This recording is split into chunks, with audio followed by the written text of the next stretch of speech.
Good morning, everyone, and welcome to this India Today Conclave. We have a slight change in our program. The Minister, Mr. Sridhar Babu, has been held up, but he will soon join us. But we are delighted. In fact, I thought sequentially this could be even better. We have Rajiv Gupta here, who's a Managing Director and partner to Boston Consultant Group.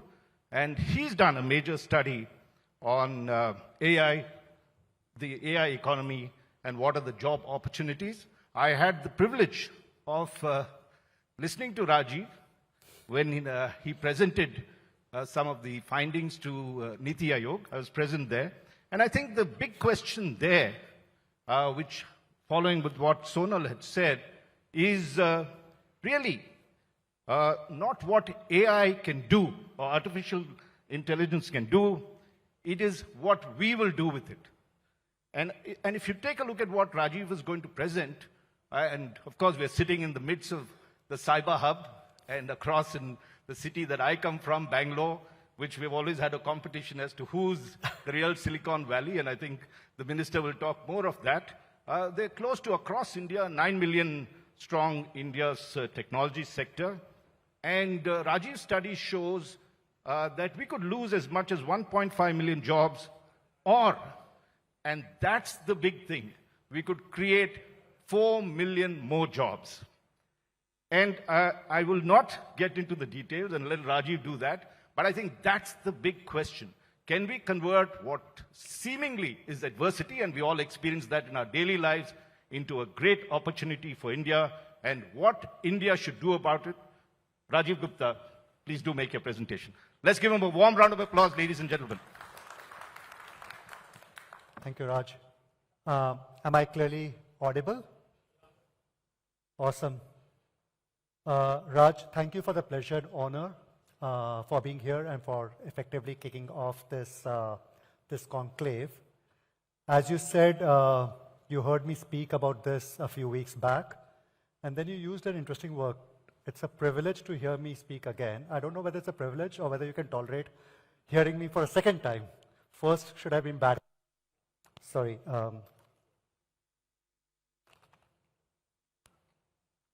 Just give me 1 sec while I get this logistics sorted out.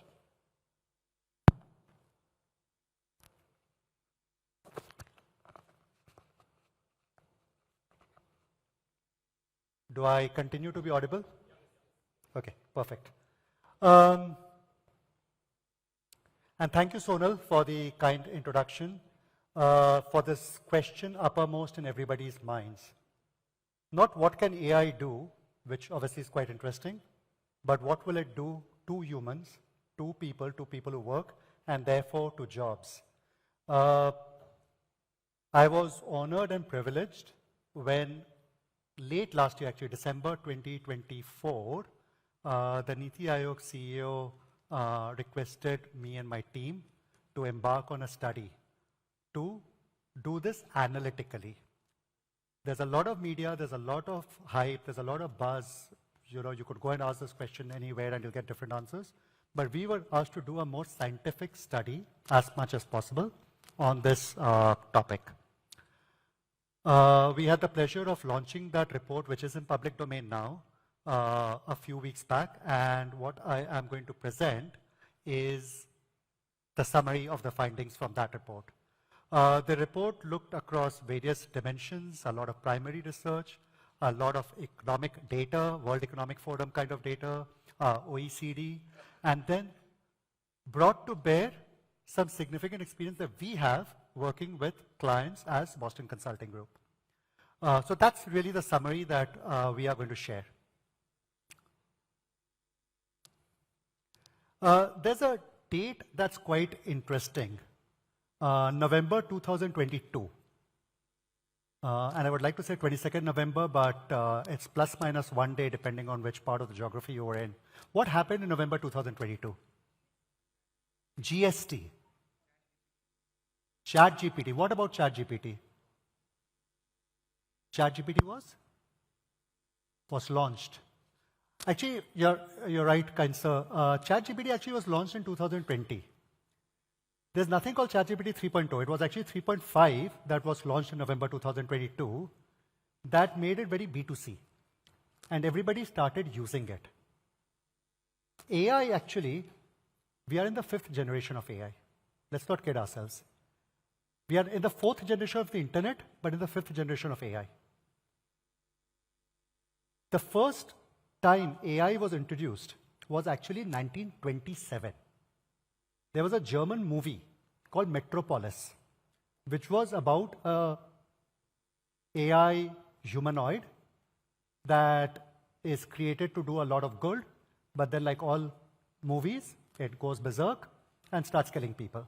That's 1927, so almost 100 years back. And then everybody's aware of what happened in Stanford and Dartmouth in 1955, and they're different than the Deep Blue generation, and we know about IBM and Gary Kasparov and so on. We are in the 5th generation of AI. We would like to believe that this time it is different, and it indeed is. And there are various reasons, and I will not use this talk to go into those reasons. But November 2022, this became such a common phrase that even my grandmother asks me if my daughter will continue to get a job in technology because she's studying computer science. So that is how prevalent AI has become. And ChatGPT 3.5 was one important reason. Obviously, there are many other reasons that have happened since. As a result of that prevalence, this question of right from the days of the steam engine to the printing press to the internet to mobility to cloud to now AI, the question has been, what will it do to the jobs? And that is the exam question that we are trying to answer. Let's face a fact. There have been layoffs. There have been job losses. And every time there's a job loss, it gets covered. And you will see on this page that a certain company that's anonymized, when it said AI will lead to a smaller workforce, it got 750,000 views. And that's not great news. I mean, AI doing good for the economy is good, but obviously job loss is not a hugely positive news.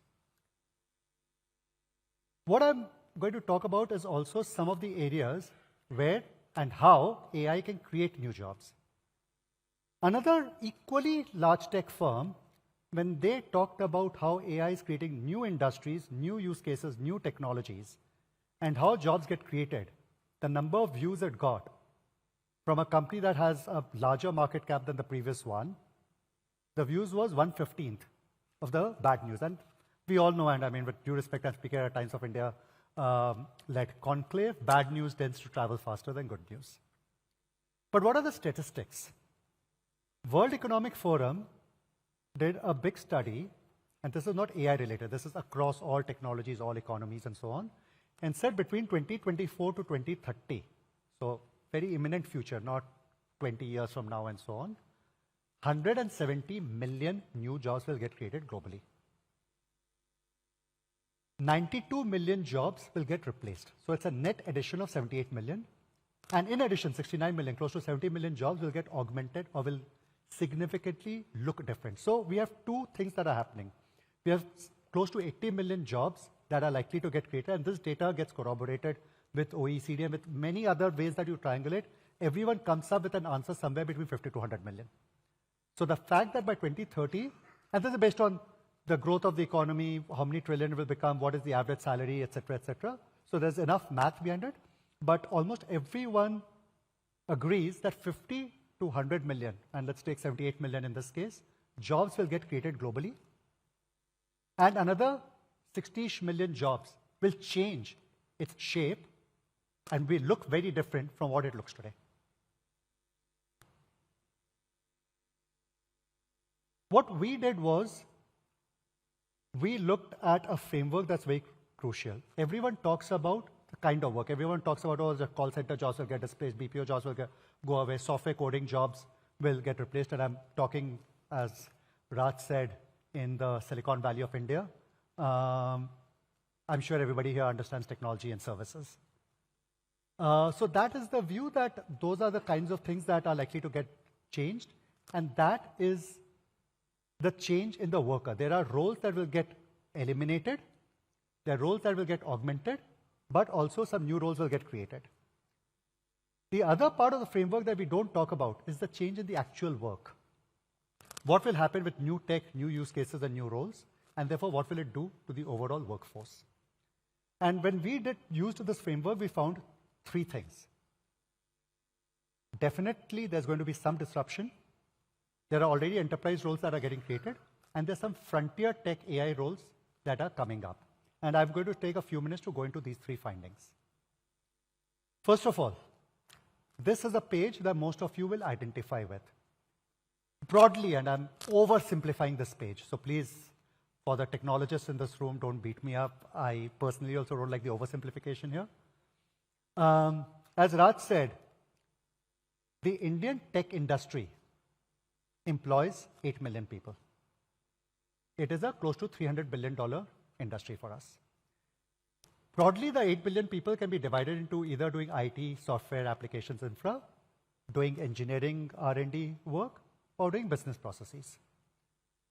When we look at that cross-section, there's a large section that does work. Out of the 8 million, almost 6 million people do work for global companies sitting in India, and 2 million people do work for Indian enterprises. That is the broad math. If you go down to the functions that these individuals do, this 8 million industry that we are talking about, then there are a few areas that are definitely emerging as areas that are getting disrupted. Software Development Lifecycle, SDLC, most of us might be familiar with that acronym, is one that is definitely getting impacted. Call centers, inbound and outbound, quite getting done, and also some parts of BPO, finance and accounting, learning and development, payroll, and so on and so forth. Today,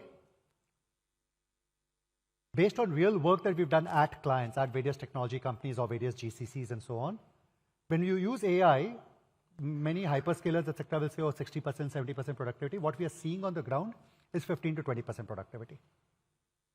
But we're also seeing a pathway to getting to 30 to 40% by 2030.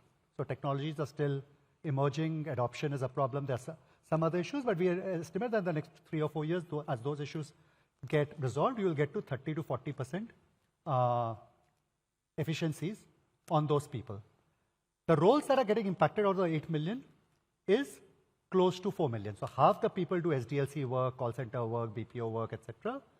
On that, if you take whatever, 30, 40%, you are almost certain that 1.5 million odd jobs out of the 8 million will get displaced. Whether we like the news, do not like the news, doesn't matter. That's likely to happen.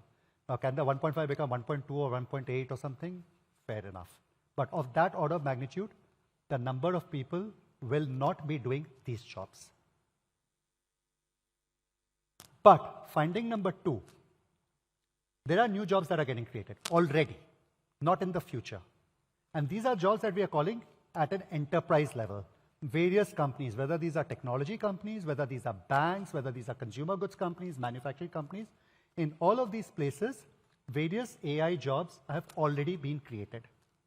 And here is a sample of some of the kind of roles that have come up, which did not exist in the lexicon.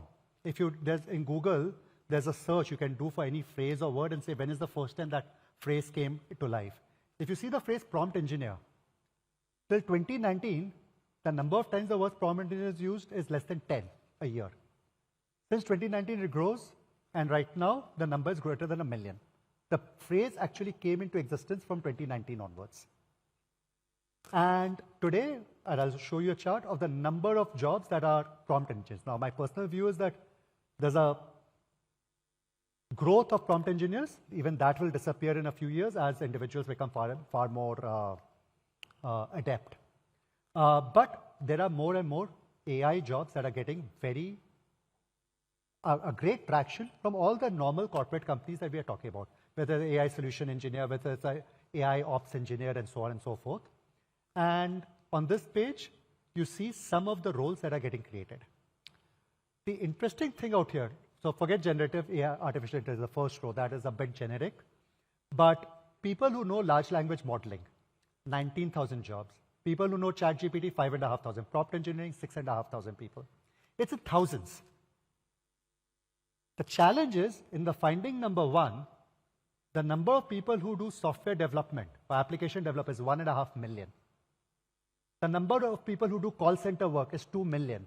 You have people in millions and a percentage of that getting displaced, but the new jobs that are coming up are in thousands, at best tens of thousands as of today.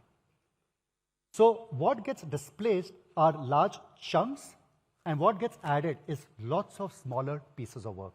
And I'll talk about finding 3 and then come to what this effectively means. But this is finding 2. This is happening today. What is we are looking forward to happening in the near future, and you can already see the growth there, is if you think about all the industries on your x-axis, so industrial goods, education, retail, energy, defense, etc., etc.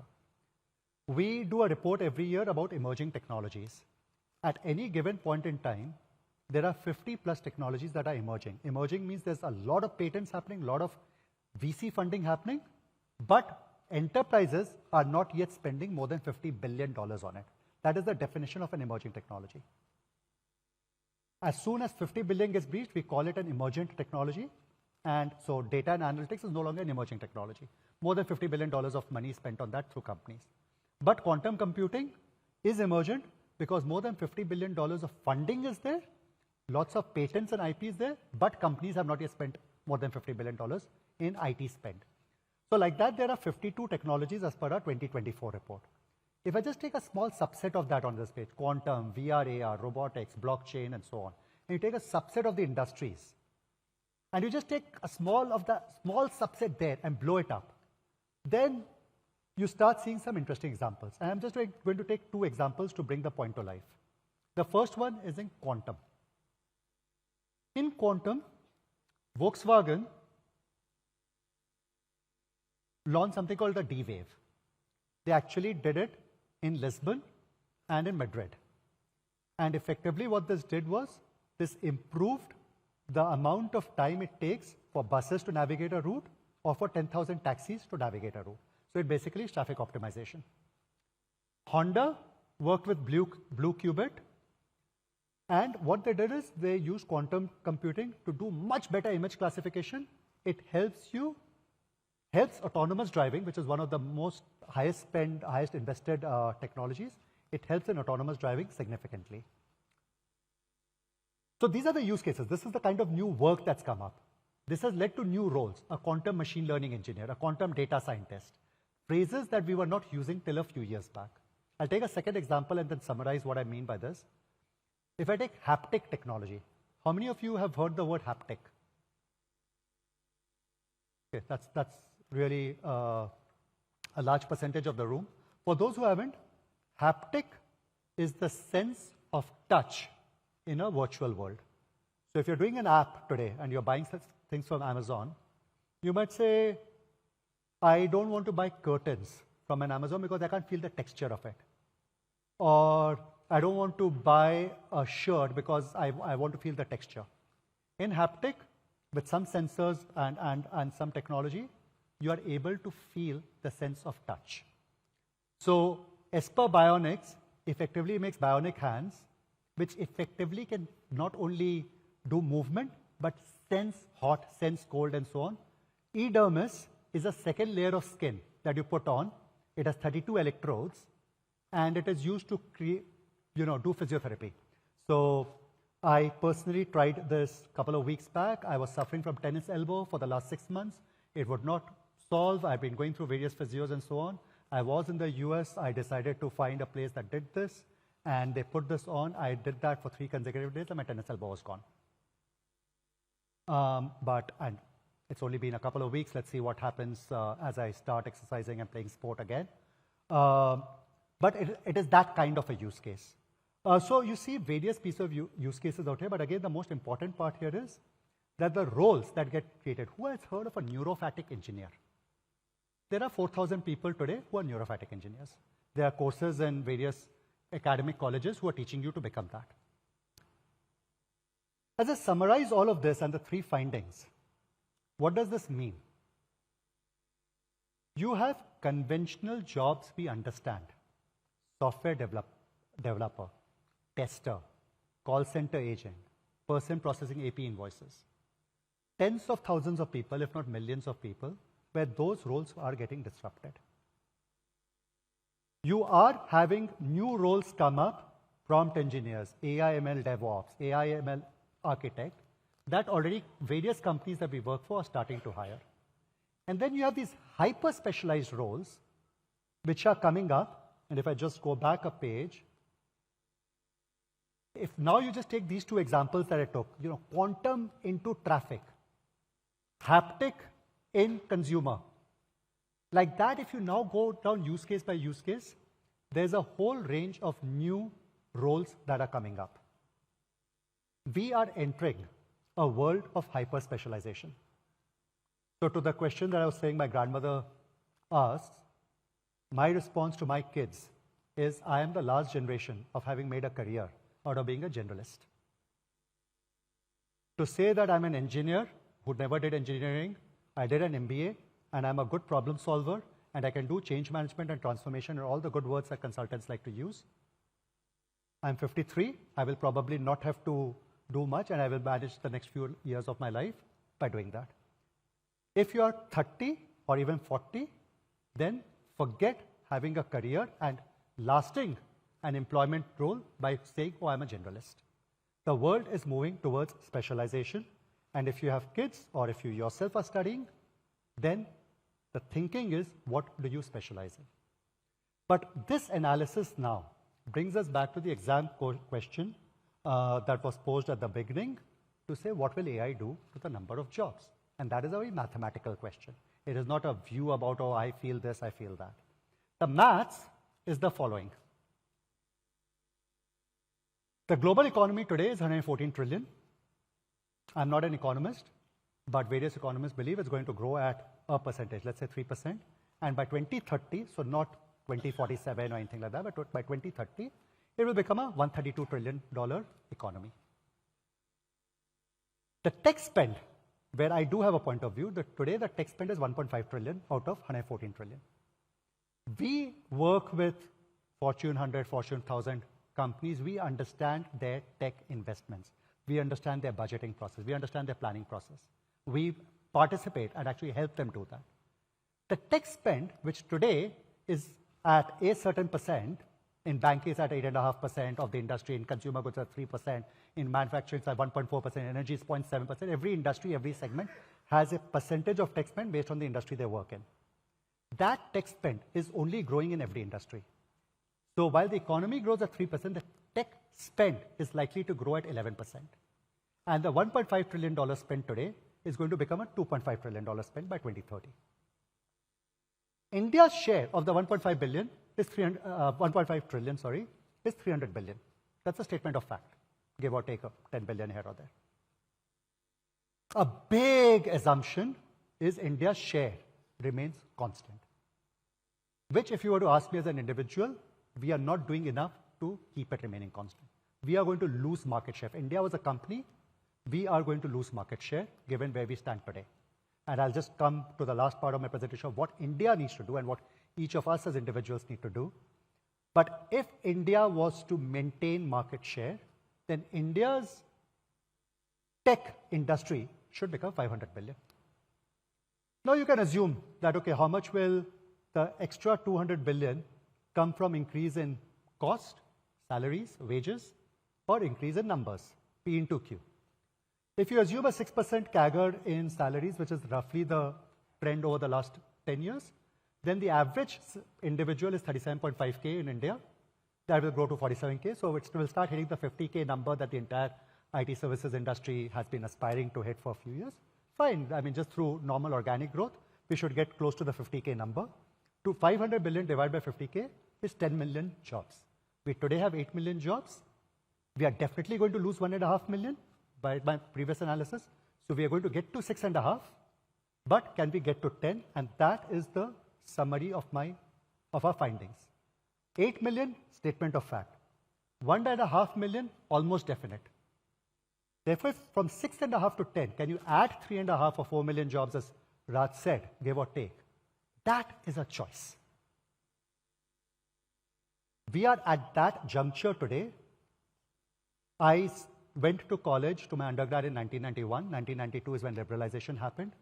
I am part of a generation that really did well in India from 1992 to 2025 because of liberalization and because of what it did to the technology industry.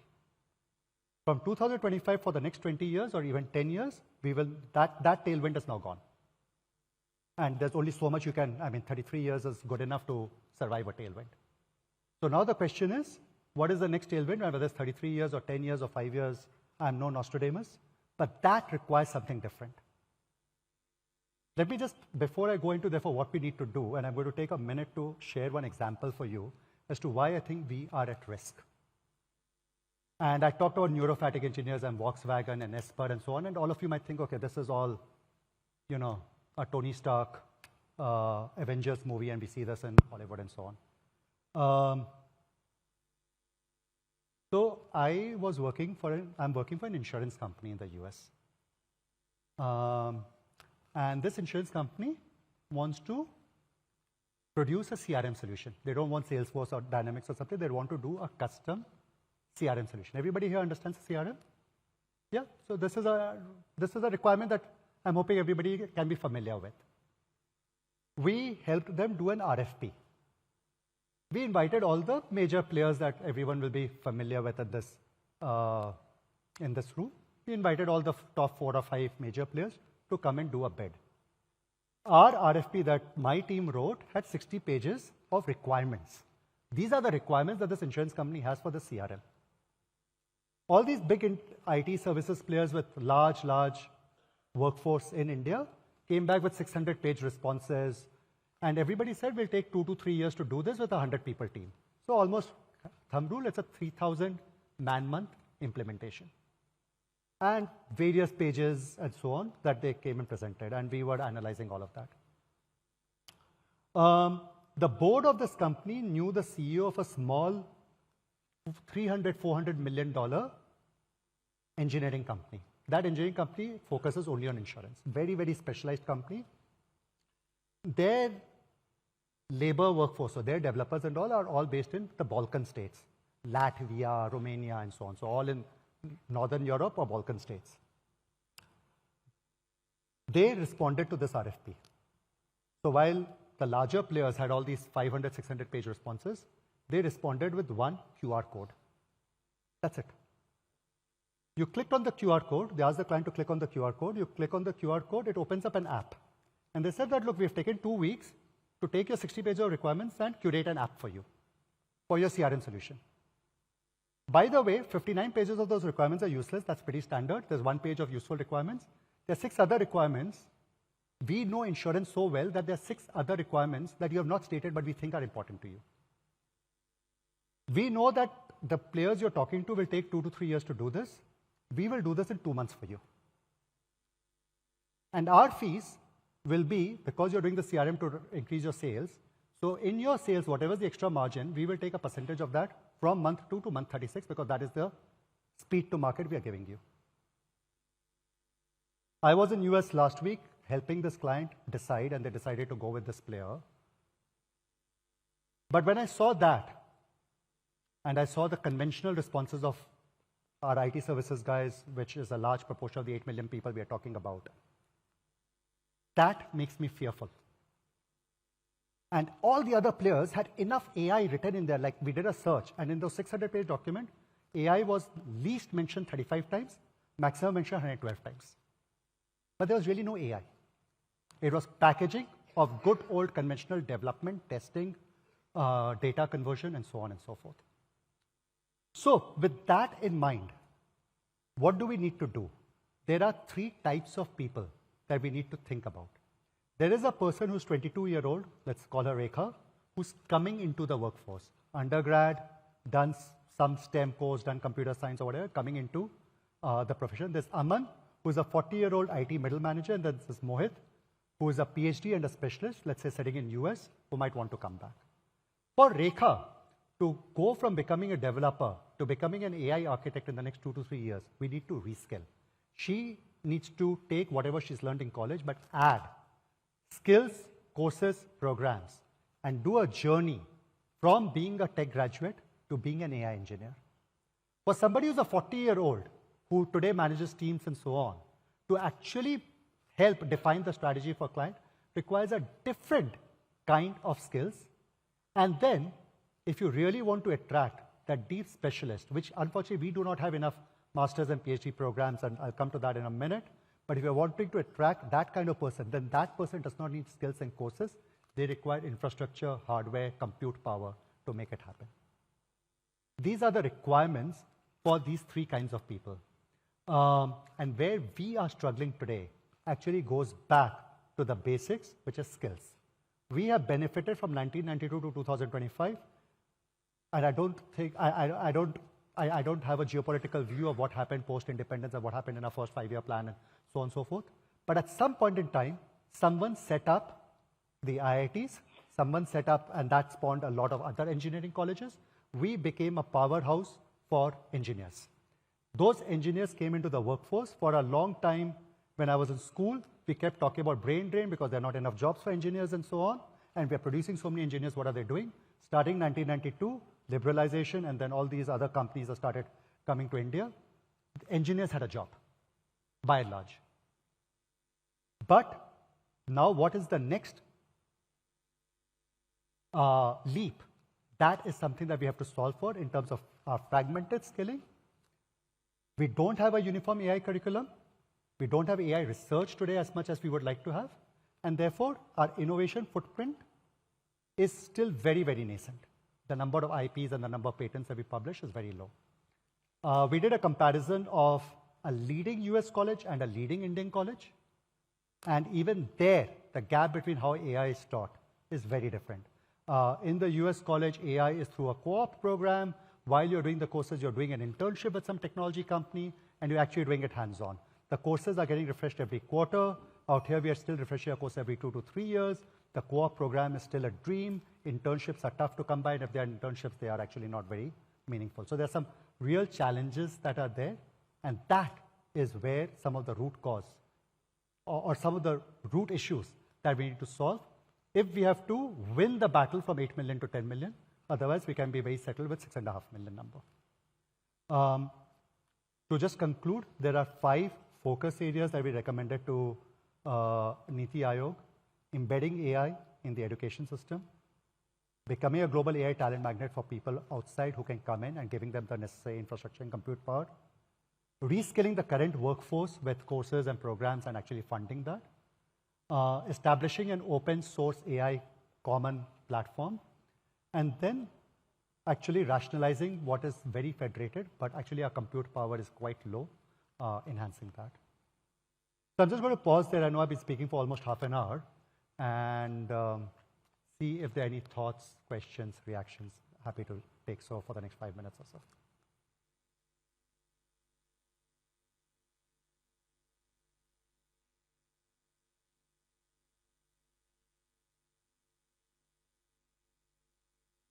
No, I am done actually, and that's the conclusion, and any thoughts or reactions, happy to take. Let's really give Rajiv Gupta a very, very warm round of applause for this. Sure, thank you. Fascinating presentation, and rare to see all the numbers outlined. I think all of us, not only professionals here, but across policymakers, should take note of what the study shows. And as we said, there is opportunity that we can utilize. And one of the things that you talked about is, towards the end, though I thought we could have dealt a little more on that, is what we need to do. And since a lot of them are here, professionals as well as students sitting here, one of the things that, if I recall, when we were sitting at NITI Aayog, you talked of, or the government talked of launching an AI talent mission. And in that, there was a kind of a phrase that we use, unified, all of government approach. So my question is this: how do we get, on a subject like this, real coordination between, say, ministries, academia, and industry? What is that thrust that we need to give to ensure that this talent mission that we do becomes functional? No, absolutely, you're right. And there is that thinking, and obviously a lot will happen in the government circles, and NITI Aayog is, Frontier Tech Hub and NITI Aayog is taking that forward. From this room perspective, as you said, there are many young technology professionals in this room. If there's one message that would land, I mean, you can't just wait to say, okay, something the government will do and we'll all benefit. If each of us in this room, if we call ourselves a technologist or an aspiring technologist, and if we're not spending at least 1 hour a day, which is not a lot, but then adds up, but 1 hour a day skilling ourselves in the newest technologies, then we have reasons to be worried. If we are spending at least an hour a day and reskilling ourselves, then we have no reason to be worried. There'll be enough jobs for people with that kind of curiosity. So at least to this room, that is the message I would like to give, that invest in your skills because there is nothing else that's really going to make a difference in the next even 5 years. We're also addressing companies and, of course, government here. And one of the things is that if you look at the IT sector in the 90s, it grew organically. In fact, grew because or despite government, in the sense there was no interference of government. It just was a free flow of entrepreneurship that happened, and probably for the best, as we've seen. How can we now replicate that atmosphere here where the government is critically aware of what is going to happen and therefore enables a lot of this? And how do companies then reshape their policies to ensure that they're not losing out on a lot of jobs, at the same time ensuring that there are the kind of jobs that you mentioned, that we get the specialists, the talent skill for that? See, I will confess I'm not a specialist in how governments work, but I do a lot of work with the private sector. Even as we did the study, we bifurcated the study into 2 parts. 90% of our work, or thereabouts, was on the technology private sector of India, and the 10% was on the banks and the automotive companies, etc., using technology. One of the key things that the private sector can and should do, especially in India, is get out of this mindset that, yeah, we've seen this before. Oh yes, RPA also happened, and mobility also happened, and yes, technologies happen, but we'll go around our merry way. We can choose to do that, and we can choose to become Kodak, but that's our choice. I hear that a lot, by the way. And I don't think it's politically correct to say that, but in private circles, you hear enough of that. And the example that you gave, that people were sending 600-page documents when some smart kiddo just sent a QR code with all the solutions. Yeah, absolutely. And that was a loss of a $100 million program for many of these companies. Wow. Yeah, so I think the real question is, we know the problem, right? And if you have to advise, there are universities here, what would you say that they need to do? Because you are seeing the US universities that you showed that slide, where they're upgrading their software every fortnight, every week, and we are still in that process of maybe 6 months, 1 year kind of thing. How do we, apart from upgrading people, we also have to upgrade our teaching skills on this. What do we need to do, you feel? Universities and others too. There's no nuclear answer. And in fact, in that page, I know I went through it a bit quickly, but there's a set of recommendations for academia as well. In my personal opinion, the one recommendation that I have really liked in some of the Western parts that we should adopt, and it is quite doable. Some colleges in some countries do what is called the co-op program, and something similar is needed in India.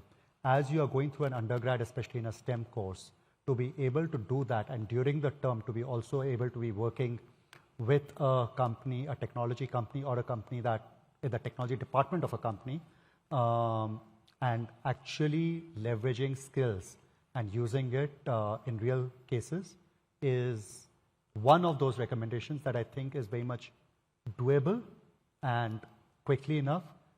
Colleges and companies just need to create some kind of partnership and get on with it. I think this entire program of internships, etc., that we have in India has become a bit dated. Of course, we do have the Prime Minister's internship scheme that is now exposing, I think, close to 1 million graduates and those who passed out of IIT to the 500 fortune companies that's there. But let's see how that's just 1 year in the annual, and we have to do it. Final question on this is, if you have to, in some senses, transform, you talked of the IITs of the past that laid the talent map and also gave the talent for what happened during the 1990s and the opportunities. What should we be doing in terms of that? Do we need large universities? Do we need smaller ones? Do we have one-year courses, 6-month courses? What is your study on that front where we can rapidly gain the advantage? Because everything's moving at the pace, as you've seen, faster than the speed of light, some senses. Yeah, I think there are two streams that are more needed than the others. So we had a bunch of very premier colleges come up in the 60s and 70s. Then there was a lull for several years when really nothing of that same stature came up. And then of late, you had the Ashoka University, the Plaksha, the ISB, etc., come up in the last decade or two, which are great, but you need that multiplied by 100. You just this Let's one. not forget Satyabama University. That And is also Satyabama, absolutely, absolutely. So, Right. and it is great that I'm sitting here in a conclave being sponsored by Satyabama University, but we just need 100 of these, and not the odd one here, the odd two there. So that's one we need. And the other thing that we need, which many other countries that are trying to get the AI skills have got done, is our own short-term and online programs. You have the Educast and the Coursera's of the world, etc., with a very, very American or westernized mindset, but we need more of that. We have our Khan Academies, etc., very, very good, but again, very focused on our biggest challenge that we've had for years. You are in class 12, can you clear an entrance exam or not? But I think we now need to move on from that and do a bit more. Well, we could, Rajiv, keep you here, I think, the whole day and debate this thing, but we are truly out of time. But thank you very, very much. I think you've enlightened us, not only on how AI is going to change our lives, but that fundamental question, what we can do to harness AI and change our lives with it and exploit it. Thank you very much, ladies and gentlemen. Let's give them a very, very warm round of applause for this. Thank you. Thanks, Raj.